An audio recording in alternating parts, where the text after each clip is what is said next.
இந்த ஐபிஎல்ல ஹையஸ்ட் ஸ்கோரை டெல்லி எடுப்பாங்கன்னு பார்த்தா பஞ்சாப் ஹையஸ்ட் ஸ்கோரை சேஸ் பண்ணிட்டாங்களேப்பா. இப்படி வந்து சொல்ற மாதிரி தான் இன்னைக்கு மேட்ச் வந்து இருந்துச்சு. இன்னைக்கு மேட்ச்ல டெல்லி ஃபர்ஸ்ட் பேட்டிங் பண்ணி சும்மா பேட்டிங்ல அதிரடி காட்டி 264 ரன் வந்து எடுத்தாங்க. இந்த ஸ்கோரை பார்த்தோன்னே நம்ம என்ன எதிர்பார்த்தோம் அப்படின்னா, இந்த ஸ்கோரை வந்து சேஸ் பண்றதெல்லாம் ரொம்ப கஷ்டம். பஞ்சாப் வந்து இதை சேஸ் பண்ணாம போகவும் வாய்ப்பு இருக்கு அப்படின்னு தான் எதிர்பார்த்தோம். அப்பதான் பஞ்சாப் இருந்துகிட்டு யார் சொன்னா சேஸ் பண்ண முடியாதுன்னு, நாங்க ஸ்டார்டிங்ல இருந்து எப்படி விளையாடுறோம் பாருங்கன்னு சொல்லி பிரியான் சாரியாவும் பிரப்சிம்ரன் சிங்கும் ஒரு சூப்பரான பார்ட்னர்ஷிப் வந்து போட்டாங்க. பார்ட்னர்ஷிப் போட்டது மட்டும் இல்லாம நாங்க பால் ஒன்ல இருந்தே அதிரடி காட்டுவோம் அப்படின்னு சொல்லி 6-4ன்னு சொல்லிட்டு அடிச்சு பட்டைய கிளப்பிட்டாங்க. இவங்களோட பார்ட்னர்ஷிப்ல பவர் பிளேலே வந்து பாத்தீங்கன்னா 100 ரன்னுக்கு மேல எடுத்து ஒரு சூப்பரான ஸ்கோரை வந்து கொண்டு போயிட்டு இருந்தாங்க. சரி, அப்படியே உங்களோட பார்ட்னர்ஷிப் கண்டினியூ ஆக நினைக்கும் போது அப்பதான் அக்சர் பட்டேல் பிரியான் சாரியாவோட விக்கெட்டை வந்து எடுத்தாரு. அதுக்கப்புறம் வந்து அடுத்த ஓவர்ல குல்தீப் யாதவ் பிரப்சிம்ரன் சிங்கோட விக்கெட்டை வந்து எடுத்தாருங்க. அது மட்டும் இல்லாம குல்தீப் யாதவ் வந்து கனோலியோட விக்கெட்டையும் வந்து எடுத்தாரு. சரி, அடுத்தடுத்து விக்கெட் போகுது, மேட்ச் கொஞ்சம் டஃபா போகும்னு நினைக்கும் போது ஸ்ரேயஸை இருந்துகிட்டு நான் இருக்கிற வரைக்கும் அவ்வளோ ஈஸியா விட மாட்டேன், நான் எப்படி விளையாடுறேன்னு பாருங்கன்னு சொல்லி மனுஷன் அதிரடினா அதிரடின்னு பட்டைய கிளப்பிட்டாருங்க. அவர் கூட நேகல் வெதரா சேர்ந்து நல்லா சப்போர்ட் பண்ணாரு.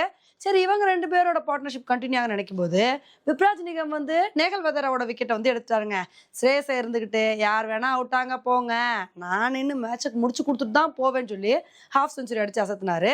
அவர் கூட வந்து சசாங் சிங்கும் வந்து கடைசியில் அதிரடி காட்டினால இந்த மேட்சை பஞ்சாப் 6 விக்கெட் வித்தியாசத்துல ரொம்ப கம்ஃபர்டபுளா வின் பண்ணிட்டாங்க. உண்மையிலே இந்த மேட்சை பஞ்சாப் வின் பண்ணுவாங்கன்னு எக்ஸ்பெக்ட் பண்ணியிருப்போம். ஆனா இவ்வளோ கம்ஃபர்டபுளா இவ்வளோ பெரிய டார்கெட்டை சேஸ் பண்ணுவாங்கன்னு சொல்லிட்டு நம்ம எக்ஸ்பெக்டே பண்ணியிருக்க மாட்டோங்க. ஏன்னா ஐபிஎல்லே வந்து பார்த்தீங்கன்னா ஹையஸ்ட் ஸ்கோரை வந்து சேஸ் பண்ணியிருக்காங்க அப்படின்னா அது பஞ்சாப் தான். 264 ரன்னை வந்து சேஸ் பண்ணி வின் பண்ணியிருக்காங்க. இது சாதாரண விஷயம் இல்லை. இந்த அளவுக்கு பஞ்சாப் வின் பண்ணதுக்கு காரணம் என்ன அப்படின்னா, இதுக்கு டெல்லி வந்து மிஸ்ஃபீல்டிங் பண்ணதாங்க.